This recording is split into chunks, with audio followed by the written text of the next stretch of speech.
오늘 말씀은 우리 지난주에 살펴봤던 그 덮개에 이어서 성막 내부에 있는 그 널판에 대해서 말씀하고 계십니다. 오늘 이 널판은 여기 말씀 보시면 각 두 촉씩 내라 이런 표현이 나와요. 그러니까 조각목으로 성막을 위하여 널판을 만들어 세우되 각 판의 잔은 10규빗, 광은 1규빗 반으로 하고 이렇게 말씀이 시작됩니다. 네, 여러분 여기서 얘기하는 조각목은 아카시아 나무라 그 나무를 좀 뒤틀리는 그런 성향이 있고 정말 나무로서는 제목으로서는 별 가치가 없는 그런 부분인데 하나님께서 그거를 사용하셨다.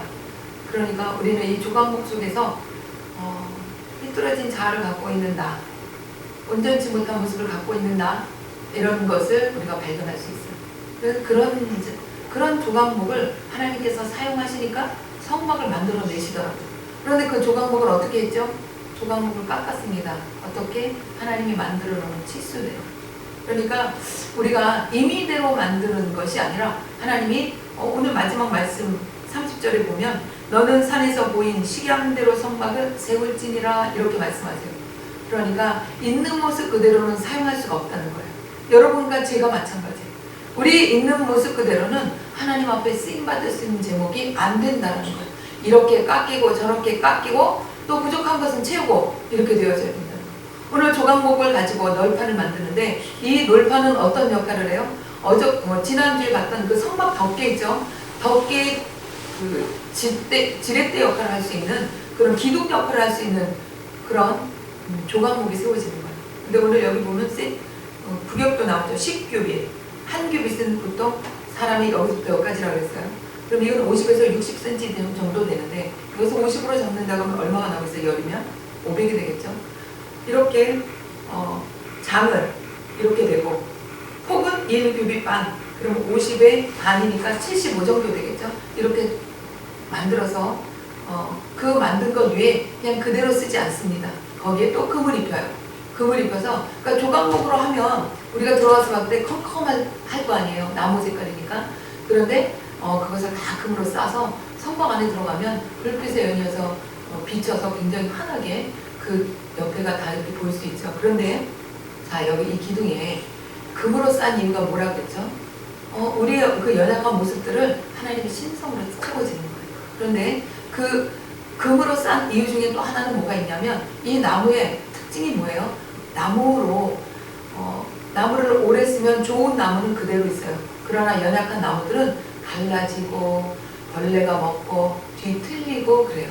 그래서 싸구려 장롱들을 사면 이 형체들이 또 일그러지고 그래요. 그래서 돈을 좀 더 주더라도 비싼 장롱을 사는 이유가 그래서 그런 비싼 장롱을 찾는 거예요. 그래서 좋은 나무로 그렇게 만든 나무들은 그렇게 잘 깎고 리서치를 하고 거기다 또 옛날에는 요즘은 그거를 잘 안 쓰지만 자개를 입혀가지고 그렇게 만들어서 쓰고 했는데 오늘 이 조각목은 어떻게 해요? 금으로 다 쌌어요. 그 조각목 그 특성이 살아나지 않도록.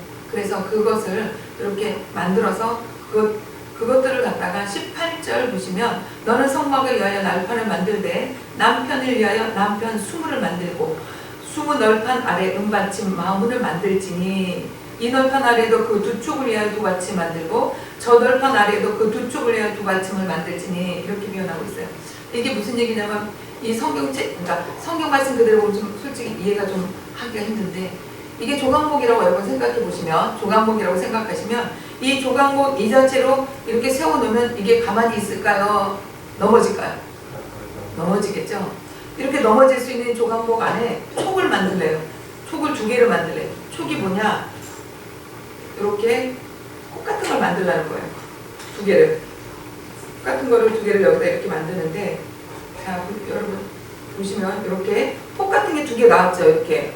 우리 레고 보시면 음량이 있잖아요. 그거 맞추시고 이렇게 만들어졌어요.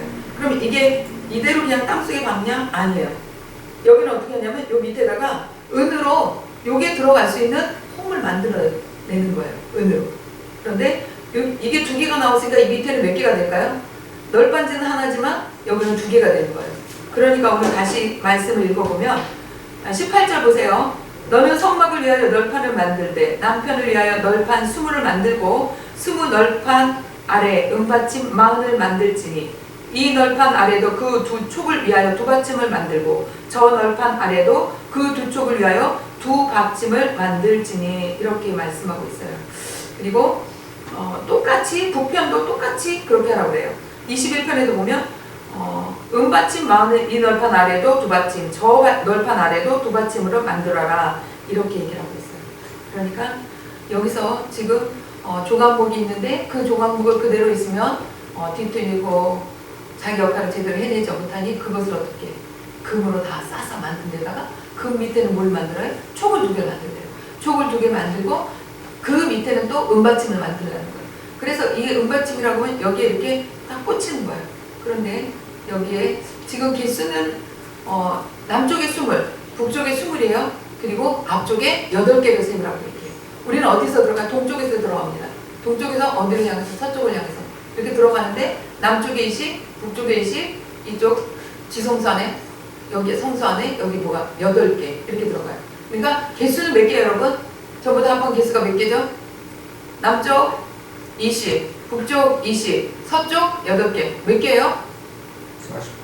48개. 이렇게 48개를 만들고 그 밑에 은받침을 만들라고 얘기를 하고 있습니다. 자, 그런데 여기서 놀라운 게 뭐가 있냐면 여기 지금 쪽이라고 얘기하는 그 널판, 그 널판을 히브리어로 첼라 뭐라고 얘기한다고요? 박승원님? 쪽을 뭐라고 얘기한다고요? 첼라. 히브리어로 첼라라고 얘기하는데 이 첼라라는 단어가 창세기에 갈빗대하고 똑같은 단어가 쓰여요. 그래서 우리가 이 단어를 통해서 보면 이 갈빗대랑 여기 성막에 있는 숫자가 똑같아요. 자, 우리 갈빗대가 우리 몇 개예요? 남자는 한 개가 적습니까? 여자를 만들어주기 위해서? 한동안은 그런 엑스레이도 없고 이런 시절에 그런 얘기도 한번 했었다고 해요. 그런데 나중에 사람이 죽고 나서 해부를 해보고 보니까 아니더라고요. 자, 우리 몸은요 12쌍으로 되어 있는 갈비뼈가 있어요. 그러니까 남은 뼈가 24개씩 있어요. 몇 개예요? 48개. 똑같습니다. 놀랍지 않습니까? 이렇게 똑같은 숫자를 갖고 있는데 우리는 이 갈빗대를 통해서 우리가 뭘 할 수 있냐, 이 세워진 이 기둥을 통해서 예수 그리스도의 인성, 우리를 위해서 이 땅에 오셔서 죽으신 그 사건을 우리가 기억할 수 있어요. 그리고 예수님이 마지막에 돌아가실 때 어디에 상처를 입고 돌아가셨죠? 옆구리, 갈비뼈 그 사이. 거기에 상처를 입고 피를 다 쏟으시고 그렇게 돌아가셨다고요. 그러니까 우리 하나님을 믿는 우리가 위대한 건 뭐예요? 우리가 하나님과 함께하기 때문에 위대한 것이고, 그리고 그 하나님과 함께하는 그 과정 속에서 하나님의 보호하심이 있기 때문에 우리가 지금 시간에도 하나님 앞에 예배할 수 있는 거예요. 우리가 예배할 수 있는 이것이 얼마나 귀한 건지 우리가 지금 당해보지 않아서 우리는 잘 아직 그 귀한 걸 잘 몰라요. 그냥 주일이 되니까 와서 예배드리는 이 정도. 그러나 예배의 그 주권을 잃어버린 사람들, 하나님께 예배를 드리지 못하는 사람들, 그 사람들은 이 예배가 얼마나 소중한지 그 예배를 정말 목숨 걸고 지켜내는 사람들이 많이 있죠. 그런 사람들을 우리는 순교자라고 하고 그런 이야기들을 우리가 많이 듣고 있습니다. 그러니까 지금 개별적 차별금지법과 지금 현재 있는 우리가 갖고 있는 포괄적 차별금지법, 이 두 가지를 놓고 사람들이 고민들을 하고 있는데, 개별적 차별금지법 안에는 모든 것이 사람들이 평등하게 할 수 있는 그런 차별을 금지하는 조항들이 있어요. 그런데 이것을 놔두고 포괄적인 차별금지법을 지금 하겠다고, 법으로 만들어내겠다고 이야기를 하고 있어요. 그런데 이 포괄적 차별금지법은 뭐냐? 동성애든 양성애든 뭐 모든 것을 다 포함하는 거예요. 그런데 여기 우리가 솔직히 여러분, 우리는 동성애라고 하는 것들에 대해서 그 사람들을 뭐 우리가 막 손가락질을 하고 막 난리를 치지 않잖아요, 기독교인들이. 단지 이렇게 하면 하나님의 진노가 있다, 이렇게 하면 안 된다, 하나님을 믿어야 구원을 받는다, 우리가 이렇게 얘기를 하는 거 우리는 전도라고 하죠. 근데 우리가 이렇게 할 수 있는 이 이야기들이 포괄적 차별금지법에서는 금지가 되어져 버리는 거예요. 하나님의 보호하심을 걷어내겠다는 거죠. 하나님은 지금까지 우리를 어떻게든지 보호하려고 이 보호막을 싸고 저 보호막을 싸고, 우리 성막을 볼 때도 그랬잖아요. 성막 덮개도 하나로 그냥 핑 보기 좋게 그냥 수놓은 그 그러니까 삼배에다가 수놓은 거 하얗게 해갖고 하얗게 물들여가지고 그 위에 수를 예쁘게 놓고 그거 보기 좋은 거 그거 하나만 쓴 게 아니었어요. 4겹으로 쌌어요. 마지막에는 해달의 가죽으로. 그렇게 쌌던 것들은 뭐야? 그만큼 하나님께서 여러 모양으로 우리를 보호하고 계시다는 것을 예표하는 것이었어요. 그런데 오늘 이 성막 안에 들어와서 남과 북에 서쪽에 있는 이 널판을 통해서도 우리가 볼 수 있는 거 뭐냐면 하나님이 우리를 이렇게 사랑하고 계시는구나. 자, 갈비뼈의 역할이 뭐예요, 여러분? 갈비뼈는요, 우리 몸 안에 있는 장기들 중요하죠. 여러분, 간이 문제가 생겼다? 막 복수가 차고 우리가 얼굴이 노리끼리해지고, 이 사람은 그 관은 화학공장이라고 이렇게 표현을 하는데, 간이 내 몸 안에 있는 모든 물질들을 걸러주고 이렇게 해야 되는데 그게 안 되기 때문에 모든 독소가 내 안에서 해소가 안 되는 거예요. 그리고 그러다 보니까 어떻게? 그 사람은 죽어가는 거예요. 간경화 무서운 거 아시죠? 간이 굳어가는 병이에요. 그리고 급성 간경화 같은 경우는 증상도 나타나지 않고 몇 개월 안에 사람이 돌아가시는 그런 상황들을 저는 직면했어요. 이렇게 우리 장기들이 굉장히 중요한데 그 안에 또 뭐가 있어요? 심장이 있습니다. 심장은 자기 일을 열심히 하고 있죠. 그런데 그 심장이 하고 있는 그 일들을 갈비뼈가 보호해주고 있는 거예요. 위도 마찬가지예요. 음식이 들어가서 이렇게 막 그 음식을 분해하고 각 기관으로 보내고 이런 역할들을 하고 있어요. 그것뿐입니까? 췌장이 있어, 대장이 있어, 맹장이 있어, 모든 장기들이 있어요. 그런데 그 장기들이 뼈가 없다고 하면, 견고하게 이렇게 받쳐주는 지탱이 없다고 한다면 이 장기들은 그냥 하나로 그냥 둥 뭉쳐있는 거예요. 그럼 얘네들이 움직이기가 힘들어요. 위 같은 거 하나 생각해보세요. 작용을 하기 얼마나 힘들겠어요. 이렇게 그 소화작용을 할 때 위는 늘어나기도 하고 줄어들기도 하는데, 장도 마찬가지죠. 자, 장이 연동작용을 하지 않아서 변비가 있는 거잖아요. 그 연동작용을 어떻게 해요? 그런데 이 모든 것들을 뼈가 딱 버텨주고 있으니까 대장은 여기 있어야 돼, 소장은 여기 있어야 돼, 위장은 여기 있어야 돼, 그리고 각기 자기 자리를 지정해주고, 그리고 그 장기들이 그 자리에서 자기 역할을 해내갑니다. 이와 마찬가지로 하나님께서 지금도 거룩한 성, 새 예루살렘으로 들어가기까지 그 과정들을 이야기하고 있는 겁니다.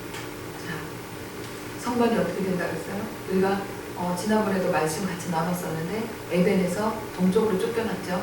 그런데 지성소는 어떻게 지어졌어요? 우리가 동쪽의 문으로 들어서 서쪽을 향해서 간다 그랬어요. 그러니까 쫓겨난 반대쪽으로 걸어가는 거예요. 그렇게 걸어갈 때 들어가는 과정 속에서 뭐가 있어요? 성막 안에 한쪽에는 떡상이 있고 한쪽에는 등대가 있고, 그리고 그걸 넘어서 우리는 지성소 안으로 들어가는 거예요. 그 지성소 안으로 들어가는 그 과정에 가운데 막힌 게 뭐예요? 휘장이에요. 근데 그 휘장이 어떻게 됐습니까? 십자가상에서 예수 그리스도가 다 이루었다고 하시는 그 상황 속에서 이것이 쫙 갈라지고 지성소 안으로 들어갈 수 있는 문이 열렸어요. 우리의 세대는 지성소로 들어갈 수 있는 거예요. 구약의 세대는 지성소는 절대 못 들어가는 사람. 그래서 오늘 이 지성소로 들어가는 사람들을 통해서 우리는 하나님의 그 성령과 능력의 기름부터 부어져서 그들의 입술을 통해서 그들의 은사를 통해서 하나님의 일하시는 것들을 볼 수 있어요. 그러면 그 사람에게만 하나님이 그렇게 특별하게만 임하고 다른 사람에게 임하지 않느냐? 아니에요. 지금 이 세대는 하나님의 그 뜻하신 바대로 우리가 마음을 열고 그분을 영접하고 나아갈 때 내가 생각하지 않는 언어들을 통해서 하나님께 기도하게 하시고, 그 언어들만 아니라 그 언어를 넘어서 때로는 기도 가운데 환상으로 보여주기도 하고, 때로는 꿈으로도 알게 하시고, 때로는 병든 자를 위해서 함께 기도할 때 그 병든 자가 치유되는 역사가 나타나고, 귀신 들린 자가 귀신에 넘들리면서 풀어나는 역사가 나타나고, 이것이 우리 마지막 이 세대에 우리 가운데 온전히 풀어지는 그런 역사들을 우리가 해야 된다라는 자각을 할 때 하나님 우리 가운데 일하십니다. 하나님은 이 시간에도 매는 띠, 매는 줄 하나 되자, 이걸 얘기하고 있어요. 여러분, 매 순간순간 성령 하나님과 하나 되려고 애쓰십시오. 여러분의 모든 생각 속에 갈등이 있을 때 주님 왜 그럴까요? 물어보는 여러분 되시고, 순간순간 하나님이 대답을 주지 않는다 할지라도 생활과 환경 속에서 말씀하시는 것을 캐치하려고 여러분 노력하시면 깨달을 수 있는 은혜가 있어요. 그러므로 하나님의 은혜 가운데 늘 머무는 여러분 다 되시기를 예수 그리스도 이름으로 축원합니다. 좋으신 아버지 하나님 고맙고 감사합니다. 오늘도 오늘 말씀 속에서도 우리의 나됨으로 인해서는 구원 얻을 수 있는 길이 없는데 대가를 지불해 주셔서 하나님 그 대가 지불로 인해서 우리가 하나님께 나아갈 수 있는 길이 열었다는 것을 우리가 같이 또 나누었습니다. 하나님 이 부분을 늘 놓치지 않게 하시고 우리의 연약한 부분이 날마다 살아서 오히려 내가 연약한 나의 모습을 바라보기 전에 상대의 연약한 모습을 손가락질하지 않는지 살펴볼 수 있게 도와주시고 교회 안에서 화평케 하는 자들, 화목케 하는 자들, 단체 안에서 화평케 하는 자들, 화목케 하는 자들, 하나님의 아들이라 일컬음을 얻는 자들, 그런 자들이 모두 될 수 있도록 갈라디아서 2장 20절의 말씀을 기억하며 살아갈 수 있는 우리가 모두가 되게 하여 주시옵소서. 예수 그리스도로 감사하며 간절히 기도하옵나이다. 아멘. 오늘 기도하시겠습니다.